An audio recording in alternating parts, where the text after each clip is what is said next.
नमस्कार। हिमाचल कला संस्कृति भाषा अकादमी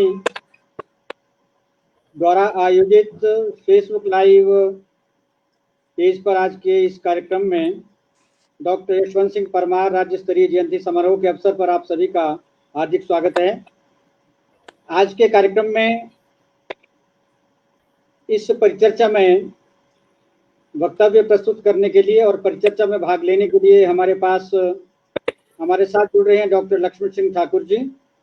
आप वर्तमान में डॉक्टर यशवंत सिंह परमार चेयर में प्रोफेसर हैं हिमाचल प्रदेश विश्वविद्यालय में, और इससे पूर्व इतिहास विभाग से हिमाचल प्रदेश विश्वविद्यालय से अध्यक्ष के पद से सेवानिवृत्त हुए हैं। हमारे साथ हैं डॉक्टर ओम प्रकाश शर्मा जी, जो संस्कृत के प्राध्यापक हैं राजकीय महाविद्यालय कोटशेरा शिमला में, और हमारे साथ जुड़े हैं श्री मेलाराम शर्मा जी, जो सूचना एवं जनसंपर्क विभाग हिमाचल प्रदेश से सेवानिवृत्त हुए हैं उप निदेशक के पद से, और वर्तमान में भी फिल्म मेकिंग और दूसरे बहुत सारे साहित्यिक कार्यक्रमों में व्यस्त हैं, कार्यरत हैं। हमारे साथ जुड़े हैं डॉक्टर सूरज ठाकुर जी, जो संगीत विभाग से राजकीय कॉलेज कुल्लू से सेवानिवृत्त हुए हैं। हमारे साथ हैं विनोद भारद्वाज जी, जो वरिष्ठ संपादक रहे हैं गिरिराज साप्ताहिक के और हिमप्रस्थ साहित्यिक पत्रिका में। साहित्यिक पत्रिका में इनका बहुत बड़ा योगदान हिमप्रस्थ के विशेषांकों को निकालने में रहा है। हम सभी विद्वानों का एक दूसरे से काफी अच्छा परिचय है, और आज जिस प्रयोजन से हम यहाँ एकत्रित हुए हैं वो है डॉक्टर यशवंत सिंह परमार के जीवंत व्यक्तित्व के बारे में, और उनका जो बहुआयामी व्यक्तित्व है उसके बारे में अलग अलग विषयों पर बातचीत करने के लिए हमने थोड़ा सा अलग अलग भागों में लिया है। प्रोफेसर लक्ष्मण जी से हम ये चाहेंगे कि डॉक्टर यशवंत सिंह का जो उनका व्यक्तित्व रहा और उनका जो विजन रहा उसके बारे में जानना चाहेंगे। डॉक्टर गौतम शर्मा व्यथित थोड़ी देर में हमारे साथ जुड़ने वाले हैं, वो डॉक्टर यशवंत सिंह परमार का जो पहाड़ी भाषा को योगदान है उस पर अपनी बात करेंगे। और डॉक्टर प्रकाश शर्मा जी से हमने आग्रह किया है कि वे स्वतंत्रता आंदोलन में जो प्रजामंडल और डॉक्टर यशवंत सिंह परमार की भूमिका है उसके बारे में बात करेंगे। श्री मेलाराम शर्मा जी लोक परंपराओं के संरक्षण में लोक जीवन के विभिन्न पहलुओं को लेकर के जो डॉक्टर परमार की सोच रही है, चिंतन रहा है, उस पर अपनी बात करेंगे। विनोद भारद्वाज जी जन नायक के रूप में परमार की जो स्वीकार्यता है, लोकप्रियता रही है, उसके बारे में बात करेंगे। और एक स्कूल की छात्रा जाह्नवी हमारे साथ जुड़ेंगी, उनको भी हम विजन ऑफ परमार के विषय में बातचीत करने के लिए लेंगे। डॉक्टर गौतम शर्मा व्यथित जी हमारे साथ जुड़ गए हैं, और आप हिमाचल प्रदेश के बहुत प्रख्यात और वरिष्ठ लेखक हैं। आपका भी इस कार्यक्रम में स्वागत है। मैं अधिक बात न करते हुए सीधा डॉक्टर लक्ष्मण सिंह ठाकुर जी से आग्रह करना चाहूंगा कि वे संक्षिप्त में 5-7 मिनट में अपनी बात कहें, ताकि हम इस परिचर्चा को भी आगे बढ़ाते रहें, और एक एक विषय पे सभी विद्वानों का संक्षिप्त सारगर्भित वक्तव्य आता रहेगा। तो जो हमारे सुनने वाले हैं, हमारे साथ जुड़ने वाले हैं, हमें देखने वाले लोग हैं, उनको बाद में समग्र दृष्टि से जो है जानकारी मिल पाएगी। डॉक्टर श्री लक्ष्मण सिंह ठाकुर जी से आग्रह है कि वे अपनी बात कहें।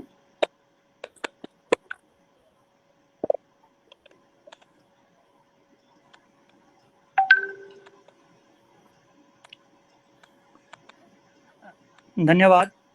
मैं डॉक्टर लक्ष्मण सिंह ठाकुर हिमाचल प्रदेश विश्वविद्यालय में डॉक्टर वाई.एस. परमार चेयर पे आजकल कार्य कर रहा हूँ।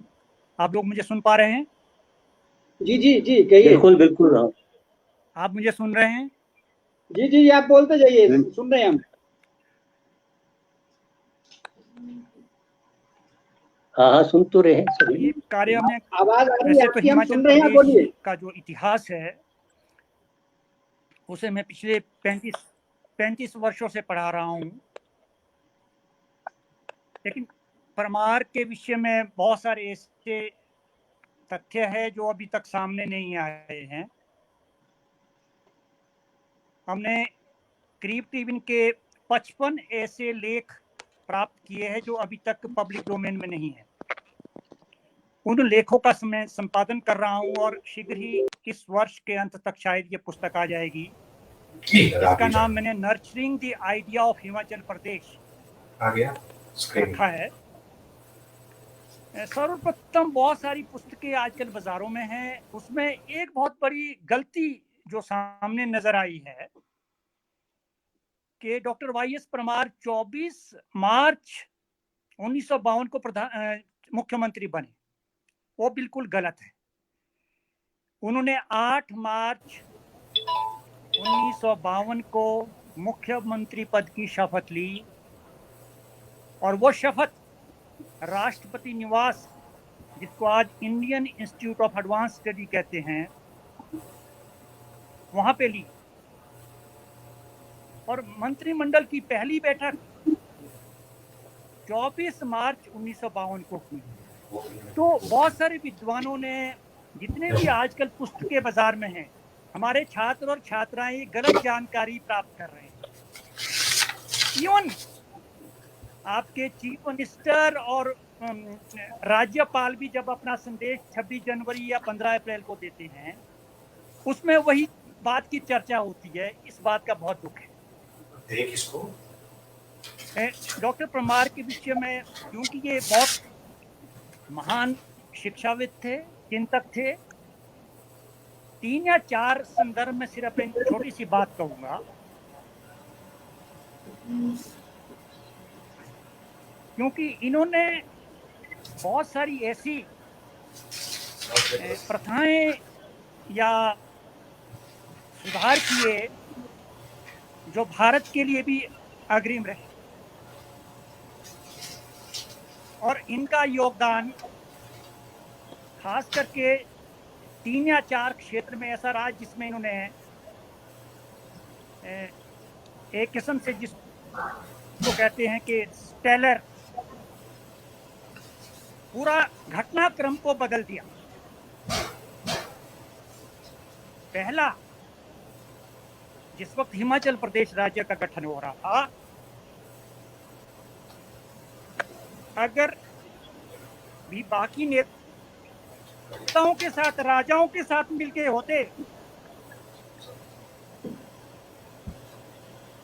तो हिमाचल प्रदेश का स्वरूप कुछ अलग होता।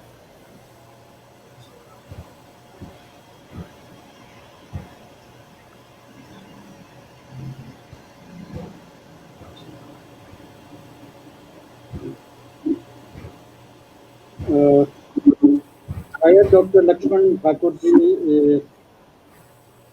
कनेक्ट नहीं हो पा रहे हैं।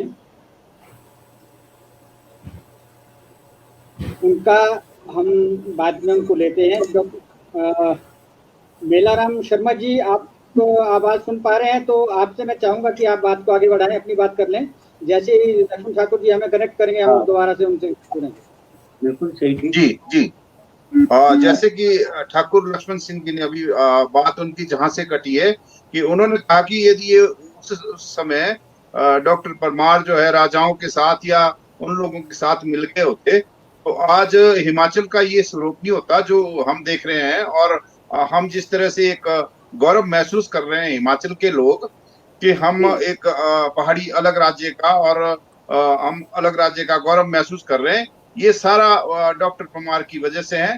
और उनके जो उस टाइम के प्रयास रहे, जिस तरह से उन्होंने पहाड़ी रियासतों को मोटिवेट किया और उनके साथ अपने साथ जो टीम जोड़ी, उसमें जैसे पंडित शिवानंद रमोल है, सत्यदेव बुशेरी जी, गौरी प्रसाद जी, वैद्य सूरज सिंह जी, भागमल सोटा जी और भास्करानंद जी, करम सिंह जी जैसे महान व्यक्ति जो है, उनके साथ उनको एक धागे में पिरोकर जिस तरह से उन्होंने यहाँ एक शक्तिशाली एक वातावरण तैयार किया और उसी के कारण हमारा प्रदेश जो है अस्तित्व में आया। पहले आपको सभी को पता है कि पहले यहाँ पे यूनियन टेरिटरी बनी, फिर उसके बाद वो हिमाचल स्टेट काउंसिल के वो उस टाइम प्रधान भी रहे 1946 से 47 के बीच में। और फिर जो चीफ कमिश्नर एडवाइजरी काउंसिल थी उसके भी वो सदस्य सचिव रहे। और जिस प्रकार से उन्होंने फिर आगे तालमेल बिठाया और एक हिमाचल को एक भाषा के नाम पर, यहाँ की संस्कृति के नाम पर, और यहाँ की जो बोली, यहाँ का पहरावा और पहाड़ी जनजीवन, इन बातों को मुद्दा बना के उन्होंने हिमाचल प्रदेश इस पहाड़ी राज्य को एक अलग अस्तित्व दिलाने में जो महत्वपूर्ण भूमिका निभाई। तो मैं तो ये समझता हूँ कि जब तक हिमाचल प्रदेश रहेगा तब तक हिमाचल निर्माता का और डॉक्टर यशवंत सिंह परमार का नाम वो तो अमर तो हो ही चुका है।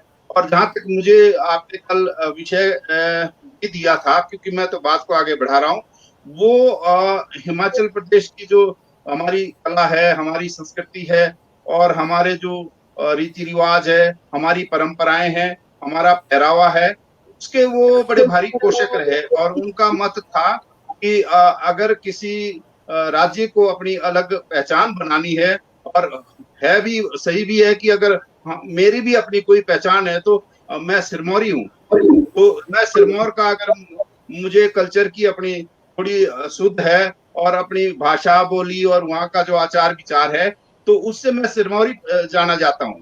तो उन्होंने जो है हिमाचल को न केवल ये इस तरह की पहचान दिलाई, बल्कि उन्होंने हिमाचल को गौरवान्वित भी किया, साथ साथ कि जब हमारे लोग यहाँ बहुत अत्यंत करीबी थी, लोग बाहर जाते थे नौकरी पेशे के लिए या रोजी रोटी कमाने के लिए, तो वहाँ हमारे लोगों को मुंडू या पहाड़िया नाम से जो है वो संबोधित किया जाता था, और एक जिसको मतलब इन भावना से देखा जाता था। लेकिन डॉक्टर परमार जब यहाँ के मुख्यमंत्री बने तो उन्होंने सबसे पहले ये पहाड़िया शब्द को अपने ऊपर लागू किया कि मैं पहाड़िया हूँ। और जब उन्होंने अपने आप को लागू किया तो हम आज पहाड़िया होने पर हम गौरवान्वित फील करते हैं। और अगर जिन लोगों ने, खैर हमने तो उनके साथ काम नहीं किया, लेकिन सूचना जनसंपर्क विभाग में मुझे काम करते हुए 38 वर्ष के बाद मैं सेवानिवृत्त हुआ हूँ। लेकिन इन 38 वर्षों में मुझे उनके साथ काम करने का मौका मिला जिन्होंने डॉक्टर वाईएस परमार के साथ बहुत नजदीक से काम किया। तो उनसे जो हम बातें सुनते थे और जो हमने देखा भी है, अगर आप लोगों को याद होगा, यहाँ सारे बहुत विद्वान लोग बैठे हैं और बड़े वरिष्ठ लोग भी है साथ में। तो डॉक्टर वाईएस परमार के जमाने तक जो है, क्योंकि मुख्यमंत्री स्वयं जो पहरावा पहनते थे, वो लोहिया पहनते थे, वो सूतन पहनते थे, वो कुर्ता पहनते थे, तो वो उनकी एक पहचान हो गई थी। और एक उस दो दशकों के दौरान तो अगर कोई लोहे वाला व्यक्ति हिमाचल में कहीं भी दिखता था तो वो लगता था कि ये नेताजी है, कोई नेताजी जा रहे हैं। तो हालांकि वो लोहिया मतलब उसकी पहचान डॉक्टर कुमार ने, क्योंकि डॉक्टर कुमार स्वयं लोहिया पहनते थे। और जहां तक मुझे सौभाग्य प्राप्त हुआ है कि मेरा जन्म भी उसी जिले में हुआ है जहां डॉक्टर कुमार जी ने जन्म लिया है, और मैं उसी चुनाव क्षेत्र से आता हूं जिस चुनाव क्षेत्र से डॉक्टर कुमार जी मतलब यहाँ विधानसभा में आए थे। तो मैं गौरवान्वित भी फील करता हूँ साथ में। और लेकिन हम अपने बड़ों से, बुजुर्गों से हम सुनते आए डॉक्टर कुमार जी के बारे में कि वो गांव-गांव जो है उस टाइम पद यात्रा खुद करते थे। मुख्यमंत्री जो है गांव-गांव जब जाते थे तो हम इस बात पे विश्वास भी नहीं कर सकते कि क्या कोई मुख्यमंत्री अपनी पीठ में अपना पिट्ठू स्वयं लाद के फिर वो पद यात्राएं कर रहे हो। तो ये उनकी सादगी दर्शाता है। और फिर जब वो गांव-गांव जाते थे तो लोग, हमारे बुजुर्ग अभी भी जो उस टाइम के उनके साथी रहे, काफी बुजुर्ग हो चुके हैं, वो बताते हैं कि वो जैसे आजकल लाव लश्कर चलता है मुख्यमंत्री के साथ, बड़ी भारी सिक्योरिटी चलती है, तो वो इससे बिल्कुल हटकर उनका व्यक्तित्व था।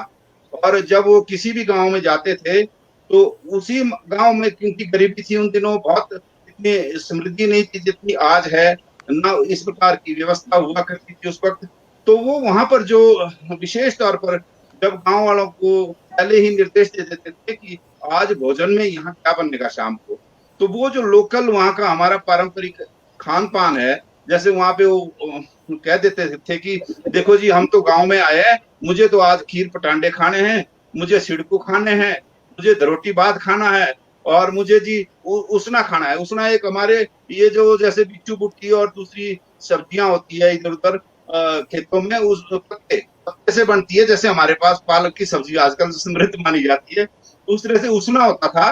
तो वो सबसे सस्ती सब्जी होती थी, तो उसना बनवाना उन्होंने।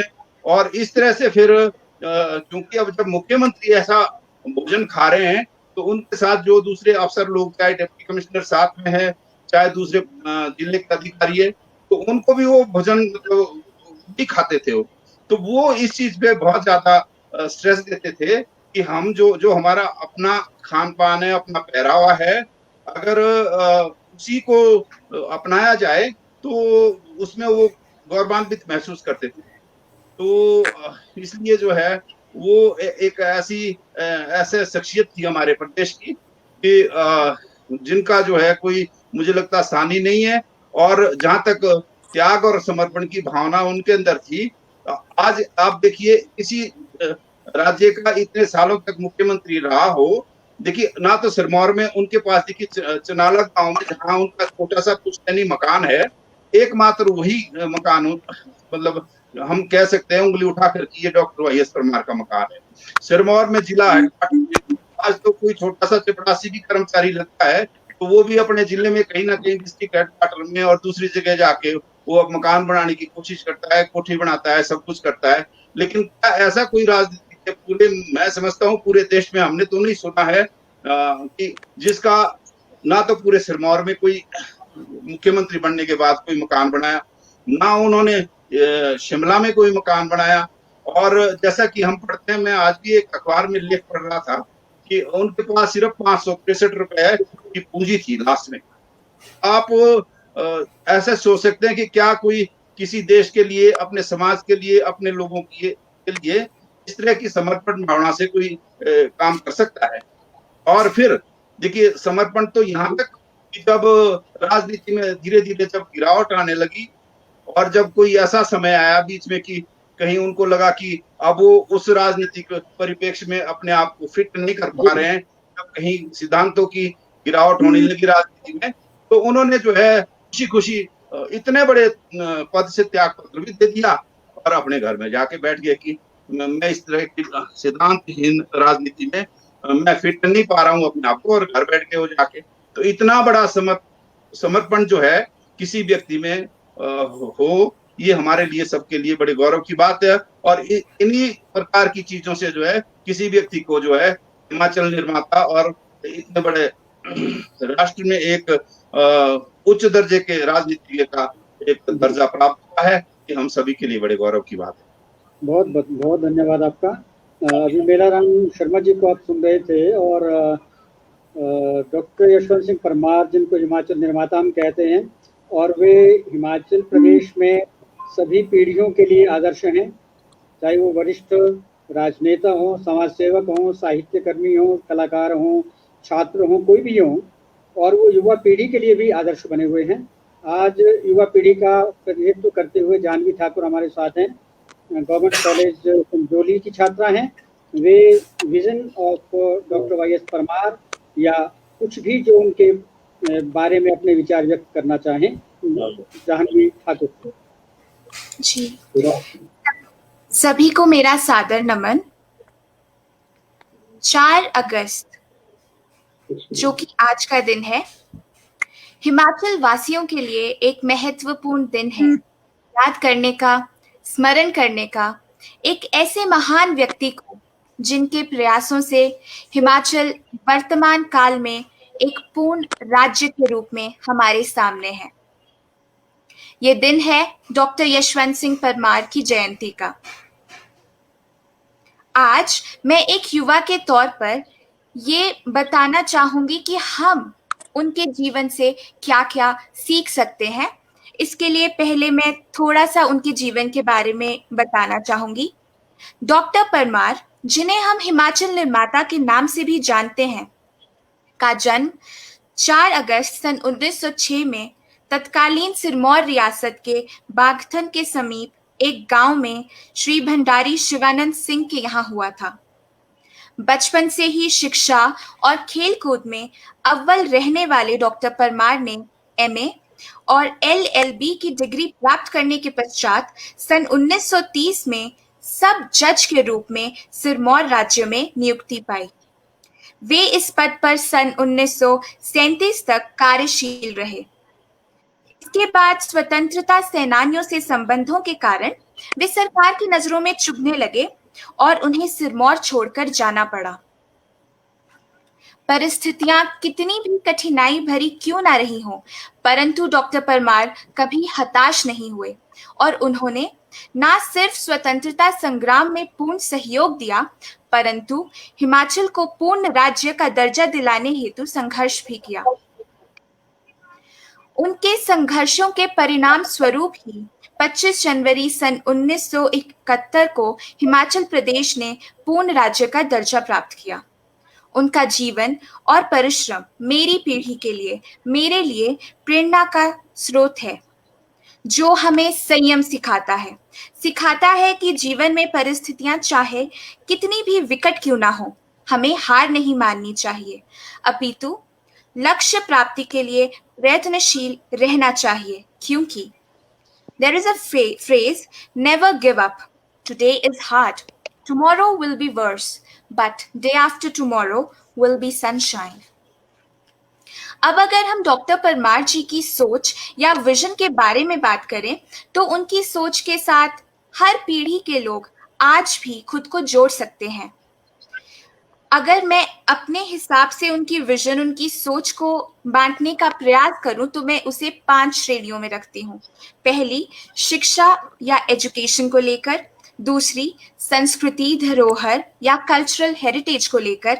तीसरी, बागवानी कृषि या हॉर्टिकल्चर एग्रीकल्चर को लेकर।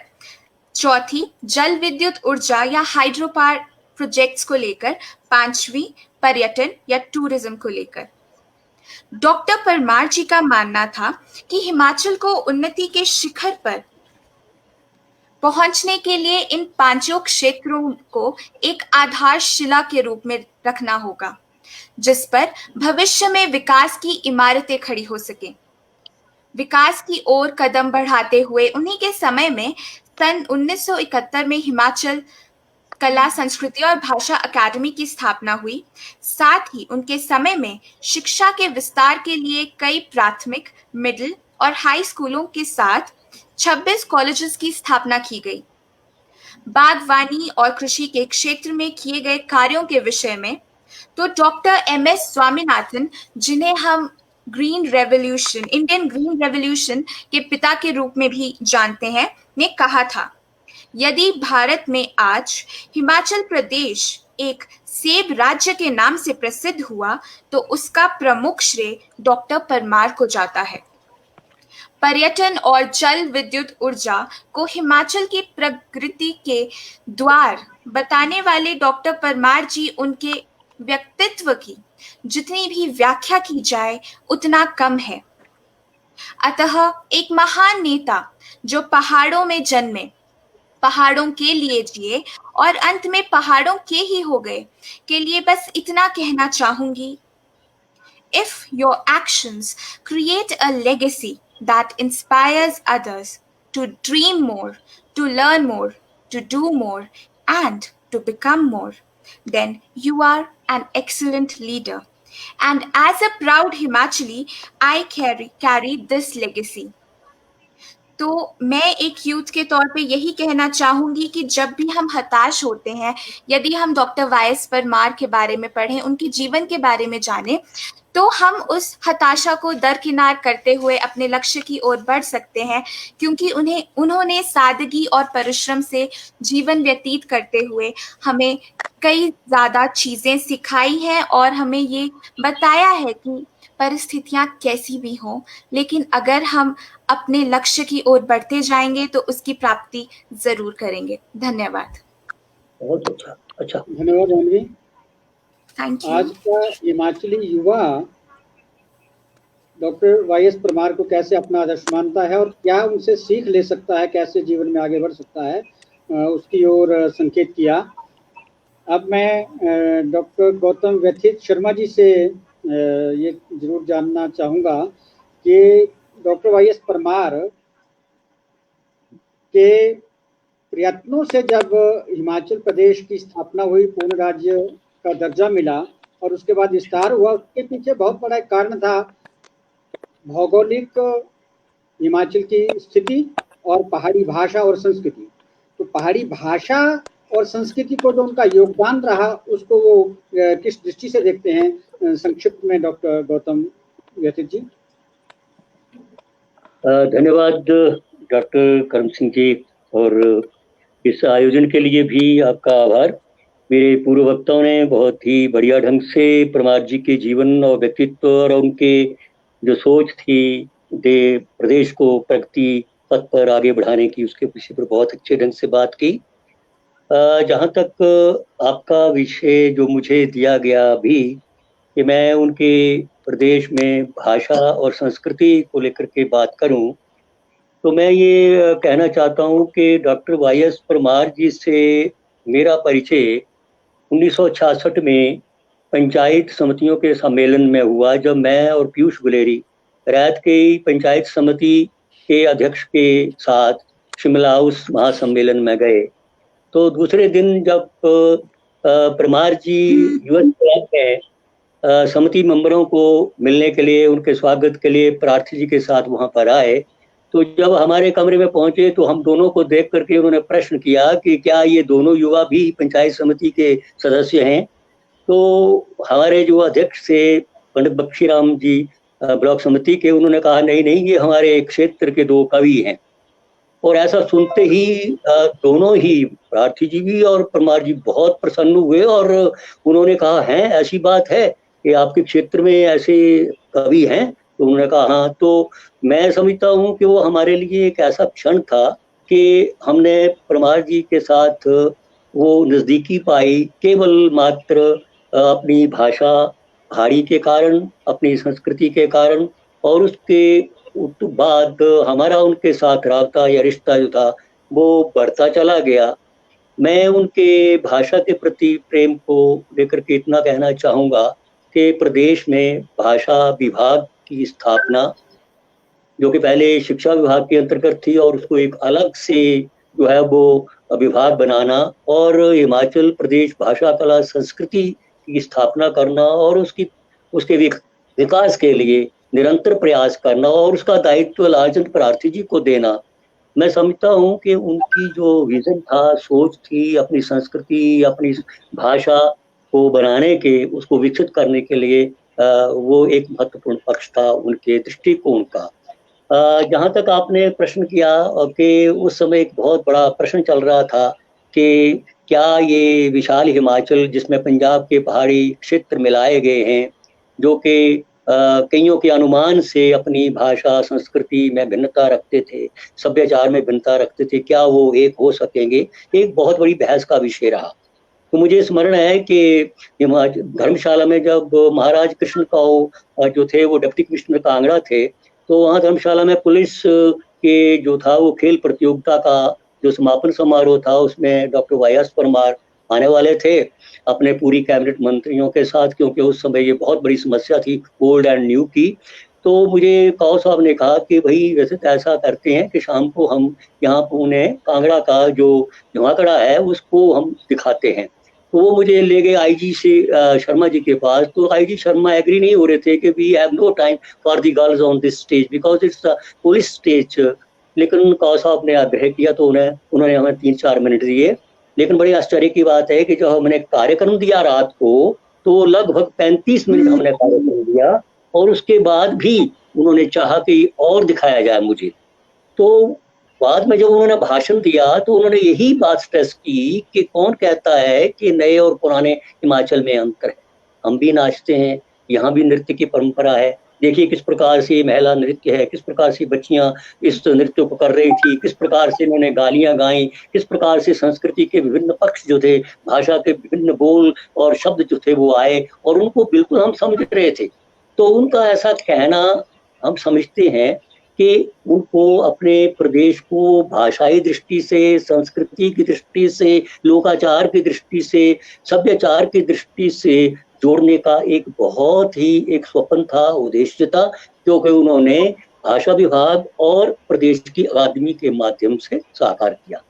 मैं समझता हूँ कि आज जो भूमिका भाषा विभाग और प्रदेश की अकादमी जो है वो अपनी संस्कृति और अपनी भाषा को बढ़ाने में अग्रसर हो रही है, आगे चल रही है। जो प्रयास किए जा रहे हैं वो बहुत सार्थक हैं। ये भी माना जा सकता है कि जो गति 1990 तक थी वो कहीं थोड़ा सा उसमें कमी आई है कि जितना लेखक पहले अपनी पहाड़ी भाषा में लिख रहे थे, आज उतने लेखक नहीं लिख रहे हैं, या जितना प्रकाशित साहित्य पहाड़ी में पहले आ रहा था उतना आज नहीं आ रहा है। क्योंकि हिमाचल अकादमी को आज समस्या है कि अगर पुरस्कार भी देने हैं तो 3 पुस्तकें जो है वो भी कई बार जो है किसी पहाड़ी भाषा के किसी पक्ष में, जैसे नाटक है, दूसरा कहानी है या उपन्यास है, इनमें नहीं मिल रही है। कविताएं हमें मिल रही हैं। तो मेरे कहने का भाव ये है, प्रदेश के जो अकादमी के जो कार्यकर्ता हैं, अकादमी के जो भी विधान के रचयिता हैं या जो हमारे सचिव हैं, वो भी इस चिंता में हैं कि प्रदेश के साहित्यकारों को, जो डॉक्टर वाई.एस. परमार का एक स्वप्न था कि अगर हम राष्ट्र को जोड़ना चाहते हैं तो राष्ट्र की कोई भाषा होनी चाहिए, अगर हम प्रदेश को जोड़ना चाहते हैं तो प्रदेश की कोई ना कोई एक भाषा हो जिसका कोई साहित्यिक स्वरूप हो, उसको विकसित किया जाना चाहिए, उसके लिए प्रयास किए जाने चाहिए। मेरे पूर्ववक्ताओं ने कहा, शर्मा जी ने कहा कि वो लोहिया पहनते थे, वहाँ के खाने जो थे अपने सिरमौर के, उन्हीं के वो शौकीन थे, और वहाँ की भाषा वो बोलते थे। तो मुझे भी स्मरण है कि हमारे जब 15 अप्रैल या कोई ऐसे समारोह होते थे तो वो जब हम कवि लोग वहाँ जाते थे तो वो कवियों से अपनों जैसा व्यवहार करते थे और उनको मिलते थे, आकर के स्टेज से उतर करके सबसे मिलते थे। और वहाँ जब लोक नर्तक अपना नृत्य प्रस्तुत करते थे तो उनमें सम्मिलित होकर के, उनके बाजू पकड़ करके, उनके हाथ पकड़ करके जो है वो पाँव से पाँव, कदम से कदम, या संगीत के साथ संगीत और ताल के साथ ताल मिला करके वो खूब नाचा करते। तो मैं ये कहना चाहूँगा कि डॉक्टर वाई.एस. परमार ने अगर हिमाचल के जनमानस में लोकप्रियता प्राप्त की, आज अगर रिज पर जो भी व्यक्ति वहाँ जाता है, प्रदेश से नहीं बल्कि बाहर से जो सैलानी आते हैं, तो वो भी वहाँ पर उनकी जो स्टैचू लगा है, जो मूर्ति उनकी लगी है, वो ऐसा सोचते हैं कि वो हमारे साथ संवाद कर रही है और उनका मन करता है कि लेट्स हैव ए सेल्फी या फोटोग्राफ विद दिस, आओ इसके साथ हम कोई एक चित्र तो लें। तो इस प्रकार से परमार की जो याद है, स्मृति है, वो न केवल हिमाचल, न केवल भारत, बल्कि विश्व के अनेक कोनों में पहुंच गई है। मैं यही कहना चाहूँगा कि प्रदेश की भाषा और संस्कृति के विकास में जो परमार जी ने लालचंद परार्ची जी के सहयोग से, बाद में परार्ची जी के आने पर या उसके बाद भी जो कार्य हुए हैं, और आज हम सबसे वो अपेक्षा की जा रही है कि उनके उस विचार को, उनके उस चिंतन को, उस विजन को हम लोग जो हैं वो किसी न किसी रूप में अपना योगदान दे करके उसको आगे बढ़ाएं। आज के उस महान व्यक्तित्व के जो है ये जन्म दिवस के ऊपर, जयंती के अवसर पर हम यही संकल्प करते हैं या करना चाहते हैं या करना चाहेंगे कि हम अपनी भाषा, अपनी संस्कृति, अपना सभ्याचार जो है इसको आगे बढ़ाने के लिए निरंतर संकल्पशील रहे, और अकादमी का, भाषा विभाग का जो सहयोग है वो हम सबको देना चाहिए, और उत्तरोत्तर इसमें अपना योगदान दे करके अपने प्रदेश की जो धरोहर है, जो हमारी संस्कृति में, हमारी भाषा में, हमारे पुरातत्वों में या और भी जिस भी रूप में विद्यमान है, उसको संरक्षित करने का, संवर्धन करने का हमें प्रयास करना चाहिए। धन्यवाद। डॉक्टर यशवंत सिंह परमार ने पहाड़ी भाषा के बारे में कहा था, हिमाचल के लाखों लोगों की मातृभाषा पहाड़ी है। मुझे आशा है कि इसे यथा समय संवैधानिक दर्जा अवश्य प्राप्त होगा। हमारा प्रयास इस भाषा को एक ऐसे स्तर तक पहुंचा देने का है कि वो अन्य क्षेत्रीय भाषाओं की तरह सरकारी भाषा के रूप में अपना स्थान ग्रहण करे। ठीक है। हाँ। और डॉक्टर यशवंत सिंह परमार जी के जीवन का एक बहुत बड़ा योगदान रहा है स्वतंत्रता संग्राम के आंदोलन का नेतृत्व करना, और उसके संबंध में हम डॉक्टर O.P. शर्मा जी से जानना चाहेंगे, लेकिन वे फिर हमारे साथ कनेक्ट नहीं हो पा रहे हैं। तो चलिए, हम संस्कृति की बात कर रहे थे तो डॉक्टर सूरज ठाकुर जी से थोड़ा सा संस्कृति के बारे में हम सुन लेते हैं। और उसके बाद डॉक्टर विनोद भारद्वाज जी और लक्ष्मण ठाकुर जी और O.P. शर्मा जी से फिर बात करेंगे। डॉक्टर सूरज ठाकुर जी। हाँ जी, नमस्कार जी सबको। ये बात बहुत अच्छी कही आदरणीय व्यथित जी ने, कि भाषा और संस्कृति के प्रति उनका बहुत लगाव था। मैंने एक बार देखा कुल्लू दशहरे में, जब हम उस वक्त छोटे थे पर इतना समझते थे कि संस्कृति क्या चीज है। जब वो दशहरे में आते थे तो वो दशहरे में प्राइज डिस्ट्रीब्यूशन के बाद हमेशा स्वयं नृत्य करते थे, साथ में प्रार्थी जी, और वो पूरे लाइन में लगते थे और नाटी लगती थी। ये उनके एक संस्कृति के प्रति प्रेम का बहुत बड़ा प्रतीक मैंने देखा। और जब 1966 में कुल्लू कांगड़ा को हिमाचल में मिलाने की बात आई, उस वक्त उनके प्रेरणा से ही कुल्लू में एक बड़ा गीत पॉपुलर हुआ था, और उसकी 2 पंक्तियां मुझे अभी भी याद है। उस वक्त बहुत गाते थे उसको। पाड़ी सुबह आशा लोड़ी, पाड़ी सुबह आशा लोड़ी, भारत माता हगे हथड़ू जोड़ी, पाड़ी सुबह आशा लोड़ी। ये एक आंदोलन चला था कि उनके जो नेतृत्व में या उनके प्रेरणा से कुल्लू में भी एक नेतृत्व चला था प्रार्थी जी के उसमें, कि पहाड़ी सुबह में हमने मिलना है, हमें अपनों के साथ, मिट्टी से मिट्टी के साथ जुड़ना है। तो इससे ये लगता है कि उनका जो संस्कृति के प्रति लगाव है, जैसे कि मेलाराम जी ने कहा कि वो लोहिया पहनते थे हर वक्त, पहाड़ी ड्रेस की एक पहचान उन्होंने पूरे विश्व में रखी एक मुख्यमंत्री के नाते। उसके बाद मैंने नहीं देखा कि आज तक किसी मुख्यमंत्री ने पहाड़ी ड्रेस पहनी हो सार्वजनिक क्षेत्रों में। ये एक बहुत महत्वपूर्ण उनका योगदान है हिमाचली संस्कृति को बचाने का, और यहाँ की वेशभूषा को बचाने का, जैसे कि यहाँ के खान पान को बचाने का, कि जैसे लोग, उन्होंने कहा कि लोकल शेड्यूल, लोकल खान पान का वो बहुत शौक रखते थे, उसको प्रोत्साहित करते थे। इसी तरह से जैसे अकादमी की स्थापना भी उनके मार्गदर्शन में ही हुई, उनके नेतृत्व में हुई। इसके पीछे भी एक ही उद्देश्य था कि यहाँ की संस्कृति का संरक्षण हो, उसका प्रचार प्रसार हो, और आज अकादमी के माध्यम से हो भी रहा है। मैं बस इतना ही कहना चाहूंगा कि परमार जी का जो योगदान है सांस्कृतिक क्षेत्र में वो अतुलनीय है, अमूल्य है। बहुत बढ़िया, धन्यवाद डॉक्टर साहब। विनोद भारद्वाज जी, आप अपनी बात कहें।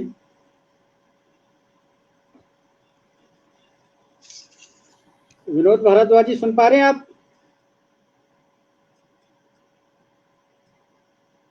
डॉक्टर लक्ष्मण ठाकुर जी, आप अगर हमें सुन पा रहे हैं तो आपकी बात अधूरी रह गई थी, तो थोड़े से समय में उस बात को अपनी पूरा कीजिए। डॉक्टर लक्ष्मण ठाकुर जी।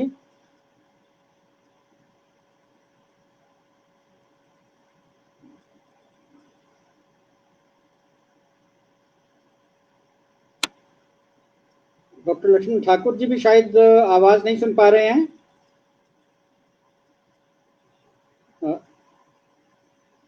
उनकी आवाज नहीं आ रही है।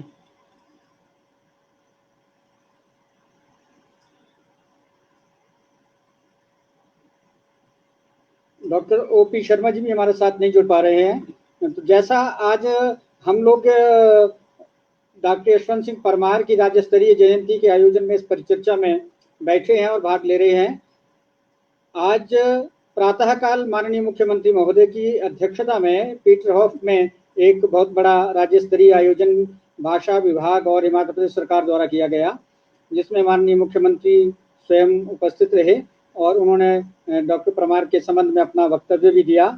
और उन्होंने जिसमें ये कहा है कि डॉक्टर यशवंत सिंह परमार का बहुत बड़ा योगदान है हिमाचल प्रदेश के निर्माण में और चहुमुखी विकास में, जो विजन, जो मार्गदर्शन, जो प्रेरणा उन्होंने प्रदान की और जिन योजनाओं की उन्होंने नींव रखी थी, उन योजनाओं को क्रियान्वित करते हुए आज हिमाचल प्रदेश शिखर की ओर अग्रसर है और आगे बढ़ रहा है। ऐसा आज हिमाचल प्रदेश के लोकप्रिय माननीय मुख्यमंत्री ठाकुर जयराम जी ने भी कहा है। मैं फिर से डॉक्टर लक्ष्मण ठाकुर की ओर जाना चाहूंगा। डॉक्टर साहब, अगर आप सुन पा रहे हैं तो आप अपनी बात कीजिए, या फिर मैं मेलाराम शर्मा जी से आग्रह करूंगा कि अगर आप सुन रहे हैं तो जो बात लक्ष्मण ठाकुर जी ने शुरू की थी उसको आगे बढ़ाएं और डॉक्टर परमार जी के व्यक्तित्व के बारे में कुछ और बात कहें। अच्छा जी, लक्ष्मण ठाकुर जी कह रहे हैं। उनकी आवाज लक्ष्मण जी की आवाज नहीं आ रही है। उनकी आवाज सुन नहीं पा रही है शायद हमें। बोल तो रहे हैं कुछ, ये नहीं, आवाज बोल रहे हैं। उनका माइक्रोफोन ऑफ है। हाँ ऐसा ही है। उनको कहिए ऑन करें। हम कह नहीं सकते ना, वो हमारी बात सुन नहीं पाएंगे। डॉक्टर मिलन शुभ जी, आप मिलन शर्मा जी, आप।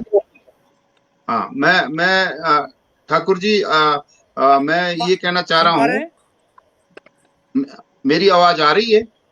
जी जी बोलिए। हाँ जी बिल्कुल आ रही है। हाँ, मैं आ रही है। कहना चाह रहा हूँ कि जब डॉक्टर परमार मुख्यमंत्री बने इस प्रदेश के, तो उन्होंने हिमाचल प्रदेश का जो जिस उद्देश्य को लेकर और जिस लक्ष्य को लेकर जो है उन्होंने इस राज्य का गठन करवाया, तो उन्होंने उसी के अनुसार, उसी के अनुरूप जो है इस पहाड़ी प्रदेश को आगे ले जाने की उन्होंने कोशिश की। और उनके पास जो है सिर्फ 3 बातों पर उन्होंने जोर दिया। सबसे पहली उन्होंने कहा कि इस पहाड़ी राज्य को अगर विकास के रास्ते पर अग्रसर करना है और विकास को गति देनी है, तो यहाँ पे सड़कों का निर्माण करवाना होगा। और आप सभी जानते हैं कि उस टाइम सड़कों का निर्माण, जैसे आज तो जेसीबी है, बड़ी बड़ी मशीनें आ गई है, उस टाइम तो इस प्रकार की कोई मशीनें भी नहीं थी। लेकिन उन्होंने सबसे ज्यादा प्रायोरिटी हिमाचल प्रदेश में अलग अलग इलाकों में सड़कों के निर्माण पर दी। और वो सड़कों को जो है इस प्रदेश की भाग्य रेखाएं मानते हैं। हम उनकी बात सुन लेते हैं। डॉक्टर लक्ष्मण ठाकुर जी, आप हमारे साथ जुड़ गए हैं, आपकी आवाज आ रही है, बोलिए आप।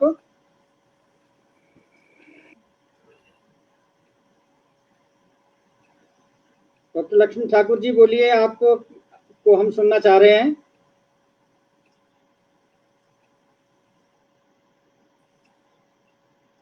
आप हमारी बात नहीं सुन पा रहे हैं।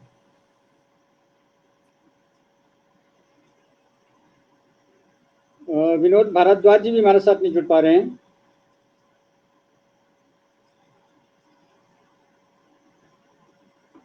जैसा मैं कह रहा था पहले कि हिमाचल अकादमी पिछले कई वर्षों से डॉक्टर यशवंत सिंह परमार जी की राज्य स्तरीय जयंती समारोह का आयोजन करती आई है। और पिछले वर्ष से हिमाचल के मुख्यमंत्री ठाकुर जयराम जी की अध्यक्षता में राज्य स्तरीय समारोह का प्रारंभ हुआ है।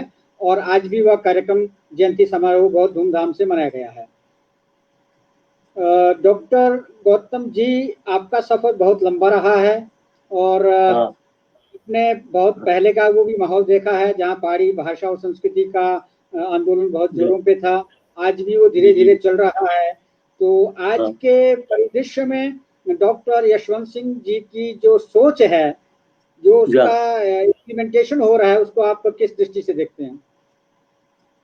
मैं तो डॉक्टर साहब ये कहना चाहूँगा आपके इस मंच के माध्यम से, आपके माध्यम से, कि जो गति उस कालखंड में रही है, उस गति में आज कहीं कहीं जो है वो एक स्थिरता सी, ठहराव सा भी नजर आ रहा है। उसका कारण कुछ भी हो सकता है, लेकिन मैं ये कहना चाहूँगा आज के इस दिवस के अवसर पर कि जो प्रदेश की भाषाई एकता, सांस्कृतिक एकता के लिए जो विजन या जो सोच उस समय हिमाचल के प्रथम मुख्यमंत्री होने के नाते, हिमाचल निर्माता होने के नाते उनके मन में रही कि वो किस प्रकार से इस प्रदेश के हर क्षेत्र को, हर जनमानस को, छोटे छोटे से गांव को किस प्रकार से वो एक सूत्रता में जोड़ सकने में कामयाब हो सकते हैं, सफल हो सकते हैं। एक राजनेता, एक सफल राजनेता की सोच के आधार पर उन्होंने ये सोचा था और ये संकल्प लिया था। और मैं अवधि ये कहूँ कि हिमाचल प्रदेश में या किसी भी प्रदेश में जो भाषा विभाग और भाषा संस्कृति अकादमियों की जो स्थापना की जाती है या की गई है, उसके मूल में भी यही लक्ष्य है कि वो इस या इन स्रोतों के माध्यम से या इन माध्यमों से प्रदेश के हर क्षेत्र के कोने कोने के भाषा रूप को, वहाँ के विचारक को, वहाँ के साहित्यकार को, वहाँ के कलाकार को, वहाँ के नाटककार को, जिस भी माध्यम में वो अपनी बात अपनी भाषा में कहता है, उसको कहने का प्रयास करें और उसको हम एक सूत्रता में करोएं। आज जबकि शिक्षा में एक नई नीति के अंतर्गत लोक भाषा को प्राथमिकता देने की बात की जा रही है, की क्या जा रही है, निर्णय ले लिया है भारत सरकार ने मोदी जी के अध्यक्षता में, तो मैं समझता हूँ ये एक बहुत ही अच्छा विचार है। और उस विचार को समक्ष रखते हुए आज मैं कहता हूँ डॉक्टर साहब कि आपका भी एक सचिव होने के नाते हिमाचल प्रदेश अकादमी का दायित्व है, बनता है कि आप भी माननीय मुख्यमंत्री जी से ये स्पष्ट करें, उनसे प्रस्ताव करें कि हमें भी जो यहाँ के क्षेत्रीय भाषा है, यहाँ की जो बोलियां, यहाँ की भाषा है, कई बोलियां जो हैं वो मृतप्राय हो रही हैं, उनके संरक्षण संवर्धन में अनेक प्रकार की योजनाएं जो हैं वो सोची जाएं और उनके क्रियान्वयन के बारे में कुछ सोचा जाए और उसमें जितना सहयोग हो सकता है इस पीढ़ी के जो भी बुद्धिजीवी, जो कि मैं समझता हूँ 70 और 80 के पास और उसके आगे हैं, उनका सहयोग लिया जाए और युवा पीढ़ी को जो है वो मार्गदर्शन किया जाए। मुझे बहुत अच्छी प्रसन्नता हुई यहाँ पर जो जानवी ने जो अपनी प्रस्तुति की विचारों की एक बहुत ही अच्छे ढंग से, तो मैं इससे अनुमान लगता है कि प्रदेश में युवाओं में भी एक अच्छी मेधा है, एक अच्छा गुण है, एक अभिव्यक्ति का कौशल है जो कि अपनी न केवल राष्ट्रभाषा में बल्कि अपनी आंचलिक भाषाओं में भी है। तो मैं समझता हूँ कि प्रदेश सरकार के हर प्रतिनिधि को मैं समझता हूँ कि वही जो है वो अपने कलाकारों के प्रति, अपने साहित्यकारों के प्रति, अपने कवियों के प्रति वही एक सामाजिक अपनापन दिखाना चाहिए जो कि उस समय प्रार्थी जी और परमार जी दिखाते थे। किस प्रकार से वो मंच से उतर करके वो हमारे साथ आकर के खड़े होकर के बात करते थे, कुशल क्षेम पूछते थे, संरचना के बारे में पूछते, रचनात्मकता के बारे में पूछते थे। मुझे याद है जब मेरी पुस्तक हिमाचल प्रदेश लोक संस्कृति और साहित्य का अंग्रेजी रूपांतर डॉक्टर मृणाल आनंद ने जो किया, जो एनबीटी से प्रकाशित हुआ, तो उसका विमोचन मैंने जो है वो गगल एयरपोर्ट के शिलान्यास के अवसर पर करवाया। उस समय जब वो पहुंचे वो जब तक उन्होंने जो पुस्तक का जो देखा तो वो बहुत प्रसन्न थे, कहते कि इतना अच्छा प्रयास है, तो मुझे शाबाशी भी दी, मेरा प्रोत्साहन भी बढ़ा। तो कहना का अर्थ है कि जब कोई इतने ऊंचे स्तर का व्यक्ति, राजनीतिक व्यक्ति, जिसका जनमानस में एक बहुत बड़ा सम्मान होता है, जैसे हमारे आज के मुख्यमंत्री जी हैं, हमारे जी हैं, या ऐसे जो व्यक्ति जब वो हमारे जैसे लोगों से मिलकर के हमें अगर किसी प्रकार के दो शब्द भी कह देते हैं तो एक बहुत बड़ी ऊर्जा मिलती है। तो डॉक्टर साहब आज वो ऊर्जा जो है ना वो नहीं मिल रही है। मैं समझता हूँ कि वो ऊर्जा मिलनी चाहिए, तभी हमारा लेखक, हमारा साहित्यकार ये महसूस करेगा कि हमारी रचनात्मकता की प्रदेश को जरूरत है। डॉक्टर लक्ष्मण ठाकुर जी फिर से हमारे साथ जुड़ गए हैं। ठाकुर साहब, अगर आपको आवाज सुन रही है और आप कहें तो आपकी बात अधूरी रह गई थी, वो हम जरूर आपका वक्तव्य सुनना चाहेंगे। डॉक्टर लक्ष्मण ठाकुर जी,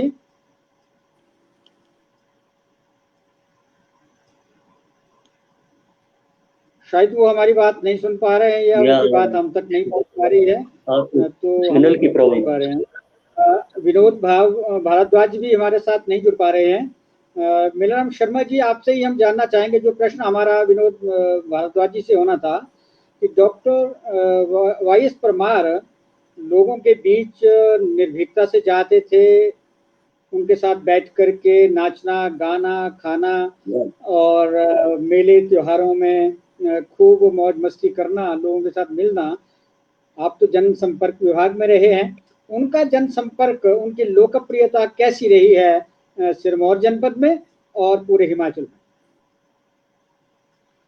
जी, मेरी इस बारे में श्री विनोद भारद्वाज जी से भी चर्चा हुई थी कल, जब मैंने उनको आपका संदेश दिया था, तो उनका ये कहना था कि उनका जब जिस प्रकार से उन्होंने हिमाचल की अलग संस्कृति, हिमाचल की अलग लोक कलाएं और हिमाचल का अलग जनजीवन का मुद्दा उठाकर जो है इस राज्य को अलग से स्थापित करवाने में बहुत बड़ा उन्होंने ये जो काम किया है, तो वो चाहते थे भी किसी राज्य की पहचान जो है उसकी कला संस्कृति से होती है, और लोक कलाओं के संरक्षण के लिए और लोक जो हमारे यहाँ के आचार विचार है, खान पान है उसके संरक्षण के लिए वो हमेशा तत्पर रहते थे। और 3-4 बातों पर उन्होंने जो है विशेष ध्यान दिया। सबसे पहले मैं अभी उस टाइम रुकना पड़ा मुझे। अब विनोद भारद्वाज जी स्वयं भी आ गए हैं, तो इनका यही था कहना कि वो सड़कें और बागवानी और वानिकी, इन 3 विषयों को जो है वो बहुत ज्यादा तवज्जो देते थे। अगर उचित होगा डॉक्टर करम सिंह जी, अगर क्योंकि विनोद भारद्वाज जी जुड़ चुके हैं, जी आप अपनी बात कहिए जी। विनोद भारद्वाज जी। हाँ जी, नमस्कार जी। नमस्कार नमस्कार। कहिए अपनी बात कहिए आप। सर, आज सबसे पहली बात है कि 4 तारीख को 4 बजे 20:20 को ये कार्यक्रम आपने रखा। बहुत ही सारे में 4 है। अच्छा है जी। तो ये डॉक्टर परमार का चौका ही था जिन्होंने हिमाचल को इतनी बुलंदियों पे पहुंचाया। ठीक है जी। अच्छा, मुझे साहित्य के क्षेत्र में हिमप्रस्थ और गिरिराज से के साथ काम करने का कम से कम 20 साल मौका मिला है। और मैंने डॉक्टर परमार पे बहुत पढ़ा भी, और उनके जयंती के दौरान और विशेषांक के दौरान, जैसे सिरमौर विशेषांक के साथ उनके ऊपर लिखने का मौका भी मिला। तो मेरी सबसे बड़ी ये बात है डॉक्टर परमार के बारे में कि उन्होंने 1955 में वो बात सोची जो कि लोग उस टाइम, हमारी जो साक्षरता दर थी वो 7% के करीब थी, 7-8% के करीब थी। उन्होंने साहित्य, संस्कृति, परंपराओं, विकास के लिए हिमप्रस्थ को आरंभ किया।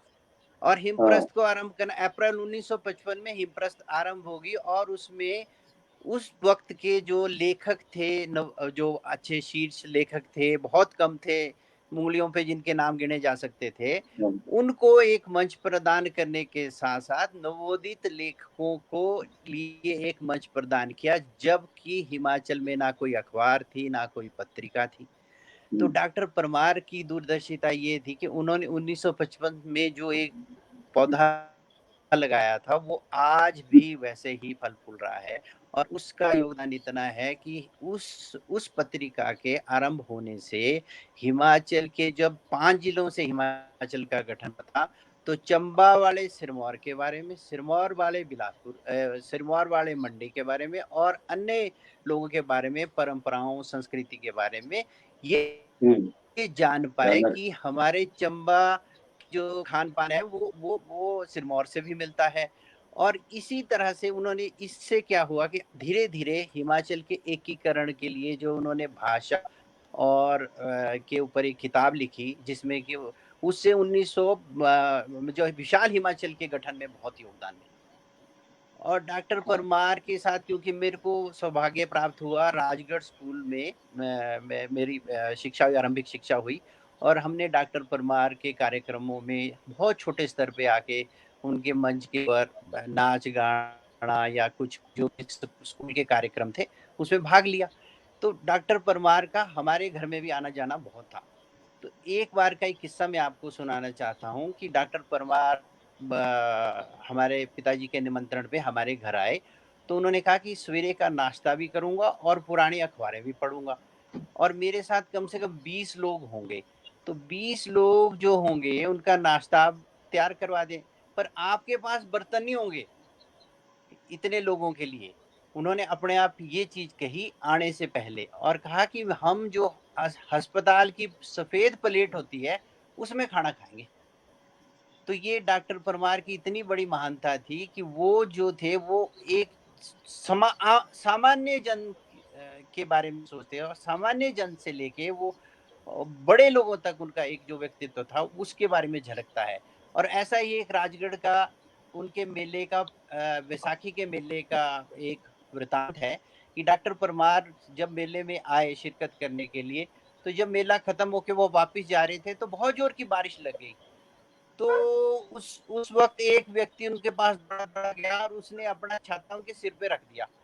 तो वो सिर के ऊपर उठा दिया। तो डॉक्टर परमार ने उससे छाता लेके और छाता बंद करके सभी लोगों के सामने कहा कि मेरे लोग इस बारिश में भीगेंगे और मैं जो हूँ मेरे ऊपर छाता उड़ेगा, तो ये नहीं हो सकता। आपके साथ जैसे आपको बारिश भीगा है वैसे मेरे को भी इस बारिश में भीगना है।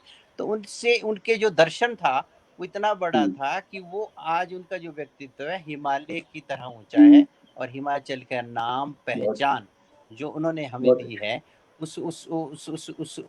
उसके बारे में आज के जो राजनीतिज्ञ और ये है ये सोच भी नहीं सकते। मुझे मेरे यही कहना है, और बाकी ये तो सबको है कि विशाल हिमाचल बहुत बहुत धन्यवाद आपका। वन खेती बहुत अच्छे ये काम समय होने को है, और आज वरिष्ठ साहित्यकारों, लेखकों, पत्रकारों के वक्तव्य सबने सुने, और बहुत सारे दर्शक हमारे साथ आज जुड़े रहे, उनका भी हम स्वागत और अभिनंदन करते हैं।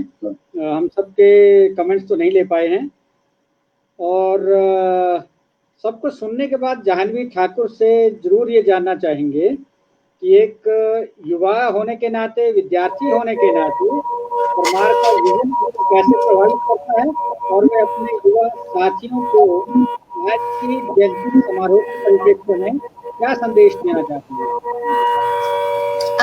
जी, पहले सभी का बहुत धन्यवाद कि मुझे ये अपॉर्चुनिटी दी गई।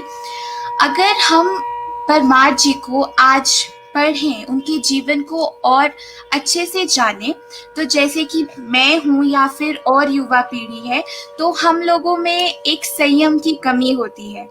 हम जो भी करते हैं, हम चाहते हैं कि उसके परिणाम जो हैं वो हमें जल्दी प्राप्त हो। तो हमें परमार जी की देखना चाहिए कि जो हम कहते हैं बीज, सफलता या फिर उन्नति के बीज हिमाचल के लिए उन्होंने इतने वर्षों पूर्व लगाए थे, वो वृक्ष आज अभी बड़ा हो रहा है, और उसके फल बेसिकली हम युवाओं को प्राप्त हो रहे हैं। मतलब हमारा हिमाचल जितना डेवलप्ड है, उसकी सारी फैसिलिटीज हम लोग आज प्राप्त कर रहे हैं। तो वैसे ही हम जब अपने लक्ष्य की ओर कार्यशील होते हैं, प्रयत्नशील होते हैं, तो हमें उनके परिणामों की आशा जल्दी नहीं रखनी चाहिए, अपितु एक संयम के साथ चलते रहना चाहिए, और सिर्फ अपने कर्तव्यों को करने के बारे में सोचना चाहिए, कुछ पाने की इच्छा नहीं रखनी चाहिए।